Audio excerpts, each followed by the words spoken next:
तो हाँ जी, कैसे हैं यार आप लोग। आई होप यार सब बहुत बढ़िया होगा। भगवान की आपके ऊपर बहुत कृपा होगी और थोड़ा बहुत पढ़ाई लिखाई पे भी आप ध्यान दे रहे होंगे, है ना। तो हम लोग यार नेक्स्ट सेशन ले आए हैं इस सीरीज़ का, डेली करंट अफेयर्स। आपके defence exam, C D S, N D A, F CAT, C A P F, इन सब के लिए हम करंट अफेयर्स करते हैं। उसके साथ साथ जो आपके स्टैटिक्स से भी चीज़ें लिंक्ड है वो भी डेली पढ़ते हैं। तो मतलब आपका स्टैटिक भी डेली रिवाइज होगा, डेली करंट अफेयर्स भी चलेंगे, जिस जो आपके लिए बहुत इंपॉर्टेंट हो जाती है ये सीरीज़। तो देखते हैं भाई क्या है आज। ठीक है सर, बताइए। India launch first guide to grasslands at UNCCD COP 17। अब आप लोगों को पता है ये UNCCD क्या है, तो बहुत बढ़िया। नहीं पता तो ज़्यादातर लोग सोच रहे होंगे सर हमने UNFCCC तो सुना है, CCD क्या है, कैफ़े कॉफ़ी डे ना। देखते हैं। तो एक्चुअली हुआ क्या था, आपका एक रियो दी जेनेरियो में, ब्राज़ील में रियो अर्थ समिट जिसे आप पढ़ते हो, रियो अर्थ समिट हुआ था। ये यूएन का ही एक समिट था, 1992 में हुआ था। बड़ा सीरियस डिस्कशन के लिए भाई कुछ करना पड़ेगा अर्थ का। तो उस समिट का रिजल्ट कुछ निकला कि वहाँ पे 3 एजेंसीज बनी। वो एजेंसीज थी UNFCCC, UNF UN sorry UNCCD जो कि आपकी ये है, और CBD। UNFCCC क्या है आपका, United nation Framework Convention on climate change. United nation Framework Convention on climate Change. ठीक है। UNCCD की फुल फॉर्म क्या है आपका, United nation convention to combat Desertification. ठीक है। तो ये क्लाइमेट चेंज है, मैंने इसकी फुल फॉर्म तो बता ही दिया आपको। ठीक है। United nation Framework Convention on climate Change, ये है क्या बोला था मैंने अभी, United nation convention to combat Desertification. ये डेजर्टिफिकेशन के लिए, डेजर्टिफिकेशन। और ये है यूनाइटेड नेशन बायोडाइवर्सिटी, मतलब कन्वेंशन ऑन बायोडाइवर्सिटी, बायोडाइवर्सिटी। ठीक है। तो ये 3 आपकी बनी थी रियो अर्थ समिट 1992 का एज अ रिजल्ट। इनको बोलते हैं trio of Rio earth summit, या फिर रियो सिस्टर्स बोल देते हैं, ऐसा कुछ करके कि भाई 3 एजेंसीज बनी थी, जो कि आज की डेट में बहुत ही इंपॉर्टेंट है। इससे पूछ भी लिया जाता है आपके एग्जाम में। ठीक है। तो दोबारा देखेंगे क्या है, United nation framework for convention on climate change, United nation convention to combat desertification, convention for biodiversity. तो ये तो क्लाइमेट चेंज के ऊपर है। हम हर बार जो आप COP पढ़ते हो, पहली बात तो आपका जब भी COP वर्ड सुनता होगा तो आपको इसी से आता हो, क्लाइमेट चेंज के ऊपर है। COP का मतलब होता है conference of parties, conference of parties, मतलब जो जो इस मीटिंग की, जो जो इस कन्वेंशन की पार्टीज हैं, मेंबर्स हैं, उनकी कॉन्फ्रेंस हो रही है एक, उसको COP बोल देते हैं। आपका कोई ऑर्गेनाइजेशन, आपने घर घर पे बना ली कोई ऑर्गेनाइजेशन, गली वली की 4-5 गली मिला के, 4-5 सेक्टर मिला के, कि भाई हम लोग क्या बचाएंगे, पेड़ लगाएंगे, है ना। एफॉरेस्टेशन आपने कोई वो बना ली, एफॉरेस्टेशन सोसाइटी। तो जब उसके मेंबर्स मिलेंगे तो उसको भी आप कॉन्फ्रेंस ऑफ पार्टी बोल सकते हो कि भाई मेरी कॉप चल रही है, COP 1 COP 2। तो COP ये है एक्चुअली में। तो किसी भी ऑर्गेनाइजेशन की COP हो सकती है, कॉन्फ्रेंस ऑफ पार्टीज। इस बार जो हम बात कर रहे हैं ये UNCCD की बात कर रहे हैं। ज़्यादातर जो आपके पेपर में, न्यूज़पेपर में आप COP पढ़ते हो, वो डायरेक्टली इससे रिलेट आप करते हो, क्योंकि ज़्यादातर न्यूज़ में इसी की रहती है, क्योंकि ये क्लाइमेट चेंज को लेकर है, और क्लाइमेट चेंज ज़्यादा उस पर फोकस करा जा रहा है वर्ल्ड का, क्योंकि बहुत तेज़ी से हो रहा है। ये दोनों भी क्लाइमेट के ही ऊपर हैं, एक तरह से बायोडाइवर्सिटी और नेचर से रिलेटेड ही हैं, बट अलग एस्पेक्ट पे काम करती हैं। UNCCD डेजर्टिफिकेशन पे काम करती है, कि डेजर्टिफिकेशन को रोकना है, मतलब जो ग्रीनरी दुनिया से जा रही है ना, और डेजर्ट बनती जा रही है, लैंड की फर्टिलिटी खराब होती जा रही है, या फिर जो ऑलरेडी डेजर्टेड एरिया है उसको दोबारा फर्टाइल बनाना है, ग्रीन बनाना है, जो ऑलरेडी ग्रीन एरिया है, फॉरेस्ट एरियाज हैं या फिर और भी एरियाज हैं, उनको डेजर्ट बनने से रोकना है, इस पे काम करता है। CBD biodiversity, conference of biodiversity किस पे काम करता है, जो भी आपकी बायोडाइवर्सिटी है, प्लांट्स, एनिमल्स, स्पीशीज, इनके ऊपर ये काम करता है। तो इन सबकी ही कॉप होती है, बताया ना, किसी भी ऑर्गेनाइजेशन की कॉप हो सकती है, वो एक्चुअली कॉन्फ्रेंस ऑफ पार्टीज होता है जब सब मिलते हैं। तो इस बार जो हुई है वो इसकी हुई है, और इसके बारे में एक न्यूज़ ये है कि भाई पहले तो ये सुन लो, ये जो तीनों है ना, ये लीगली बाइंडिंग है। लीगली बाइंडिंग का क्या मतलब होता है, बहुत ही कम ऑर्गेनाइजेशंस हैं जो लीगली बाइंडिंग हैं।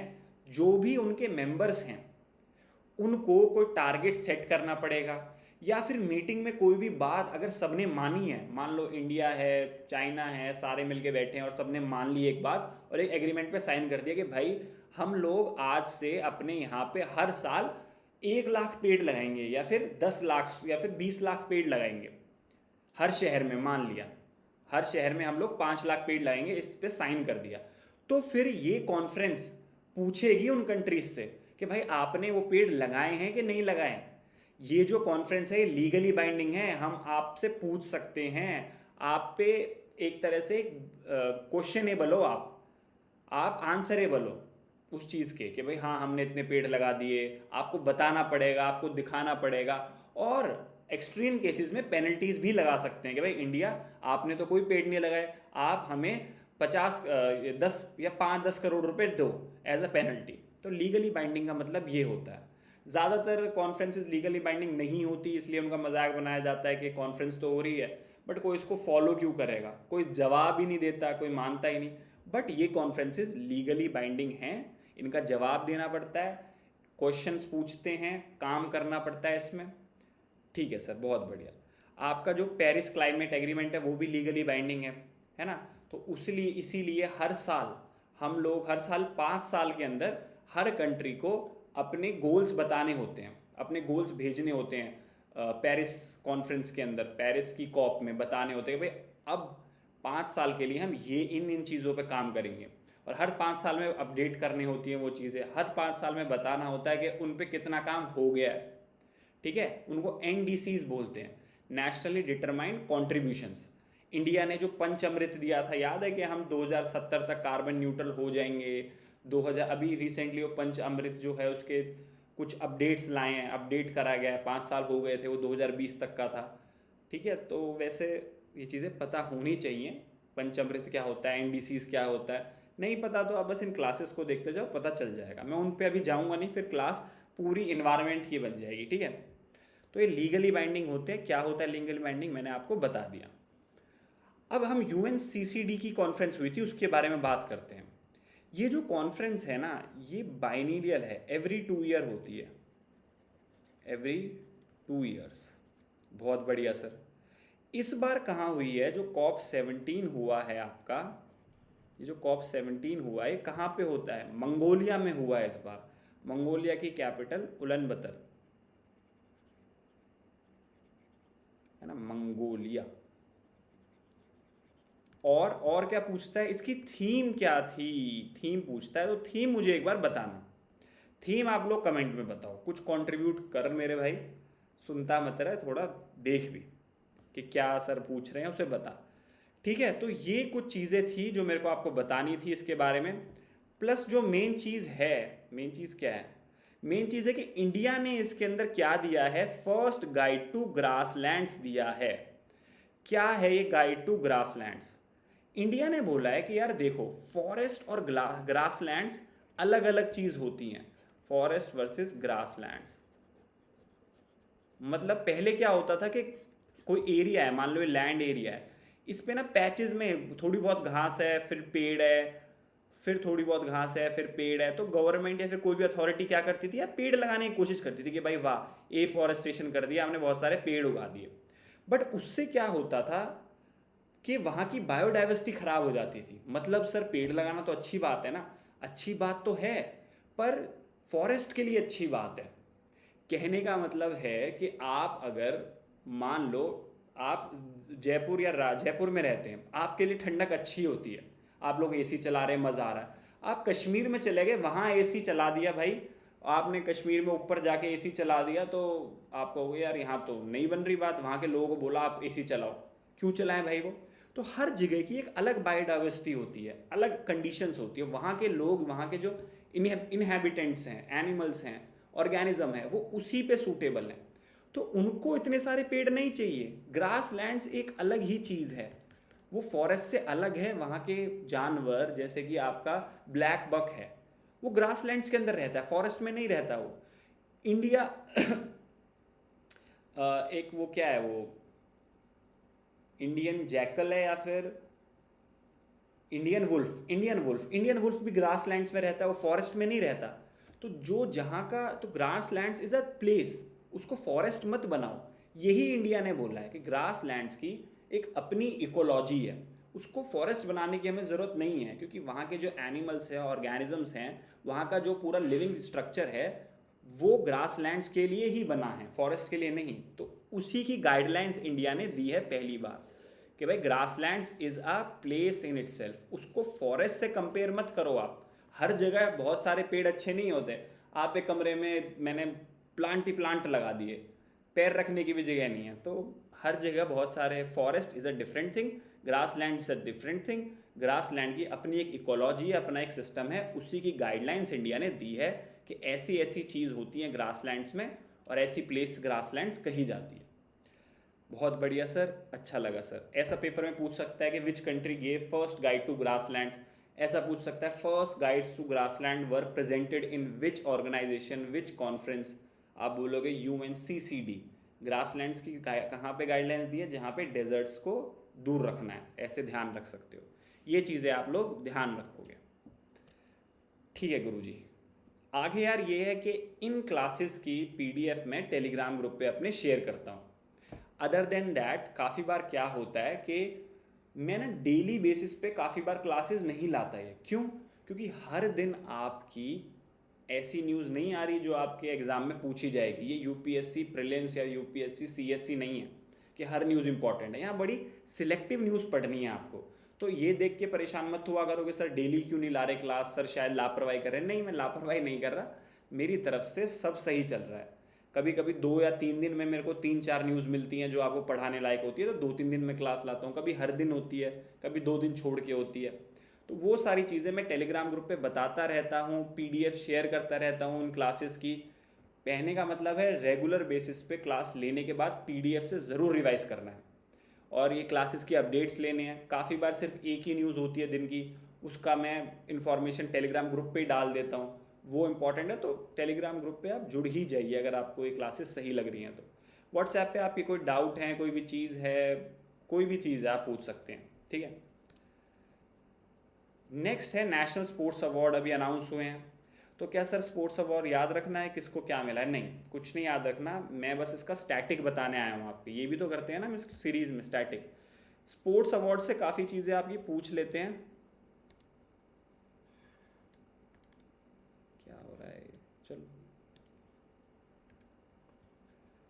ठीक है। स्पोर्ट्स अवार्ड से काफ़ी क्या पूछ लेते हैं कि कौन कौन से अवार्ड हैं उनके बारे में पूछ लेता है। स्पोर्ट अवार्ड दिए जाते हैं हमारे नेशनल स्पोर्ट्स डे पर। National sports day, national sports day हमारा कब होता है? कब होता है, व्हेन? ये मुझे बताओ, डेट बताओ मुझे, होता कब है ये? हमारे जो मेजर ध्यानचंद जी हैं, हॉकी के मेगा स्टार, उनके जन्म दिवस पे होता है, ठीक है, नेशनल स्पोर्ट्स डे। और उसी दिन नेशनल स्पोर्ट्स अवार्ड भी दिए जाते हैं मेजर ध्यानचंद जी का बर्थ डे पर, ठीक है। तो ये मैंने कुछ टेबल रखी हैं, इसमें हमारे मेजर मेजर अवार्ड्स हैं, इसके बारे में पूछता है, ध्यान रख सकते हैं बिल्कुल। मेजर ध्यान खेल रत्न, तो जो रत्न वाले अवार्ड होते हैं, जो भारत रत्न जैसे हो गया, वो सबसे टॉप के अवार्ड होते हैं। ये 4 साल में एक बार, 4 साल की परफॉर्मेंस के लिए मिलता है कि पूरे पिछले 4 साल में कैसी परफॉर्मेंस करी गई है।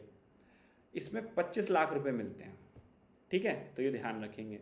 उसके बाद जो हर साल अवार्ड ज़्यादातर मिलता है ज़्यादातर प्लेयर्स को, वो है अर्जुन अवार्ड।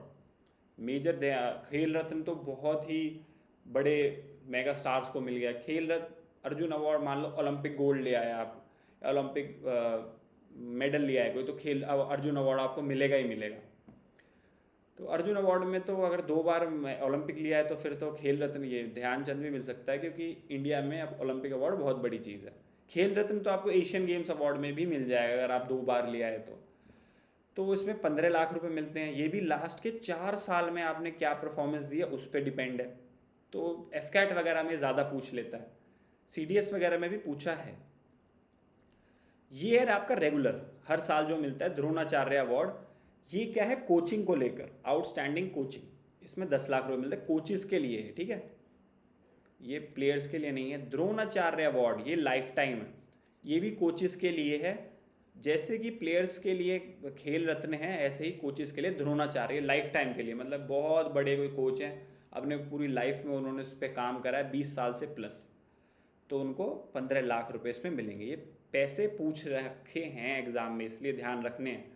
मैं कोई भी चीज़ यार नहीं कराता फालतू का, कोई भी फालतू का नहीं कराता, मैं हर चीज़ ध्यान रखनी है। Dhyanchand award lifetime achievement and post retirement, ठीक है, पोस्ट रिटायर और लाइफ टाइम अचीवमेंट वाले बंदों को ज़्यादा मिलता है, इसमें भी 10 लाख रुपए हैं।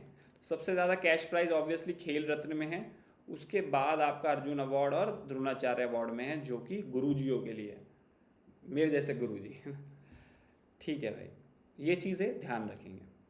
नेक्स्ट न्यूज़ है आपकी कि एक आपका एनसीसी का ऑल इंडिया गर्ल्स ट्रैक हो रहा है, जिसका नाम है अपराजिता, और वो कहाँ के लिए है, प्रागला। प्रागला एक पास है आपका ट्रांस हिमालय में, वहाँ का ये ट्रैक है।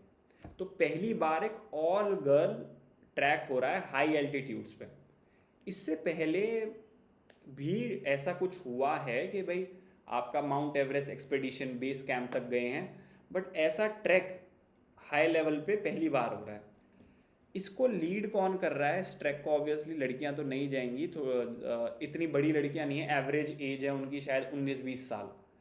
तो लीड ऑब्वियसली एनसीसी में कोई बड़ी एज की तो लड़कियां नहीं होती। लीड कौन कर रहा है, ट्राई सर्विसेज वुमेन, और ट्राई सर्विसेज ऑफिसर हैं, फीमेल ऑफिसर ऑब्वियसली।